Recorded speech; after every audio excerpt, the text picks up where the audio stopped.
700 বছরের পুরনো মসজিদ।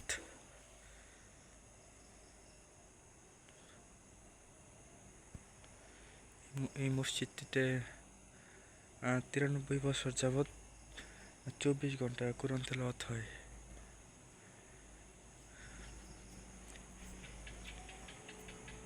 24 ঘন্টা বলতে একজন থাকেই তিলাওয়াত করার জন্য নবাবের কবরের পাশে।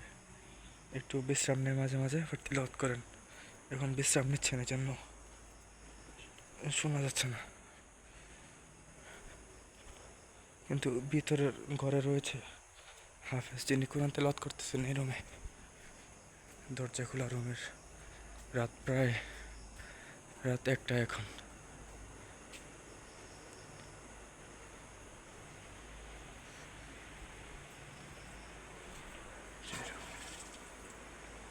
বড় মাছ।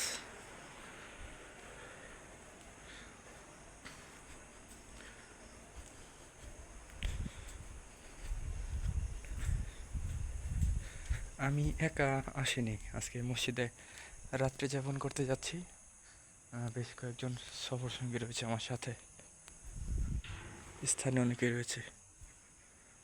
যে হাফেজ সাহেব আসতেছেন,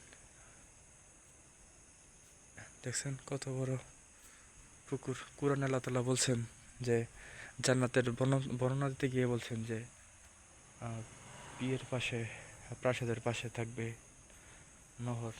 আসলে জান্নাত কেমন হইতে পারে, যদিও বলা হয়েছে যে কোনো হৃদয়ে তা কল্পনা করেনি, জান্নাতের বিষয়ে কোনো চোখ তা দেখেনি। আমি যতগুলা সুন্দর জায়গা দেখেছি তার মধ্যে প্রাসাদের পাশে, প্রাসাদ বলতে বিল্ডিংয়ের পাশে লম্বা পুকুরগুলা অনেক সুন্দর দৃশ্যগুলা। তার মধ্যে এটা একটা দেওনা মাদ্রাসায় দেখছি, 4তলা মাদ্রাসা থেকে যে সুন্দর বড় একটা পুকুর দেখা যায়।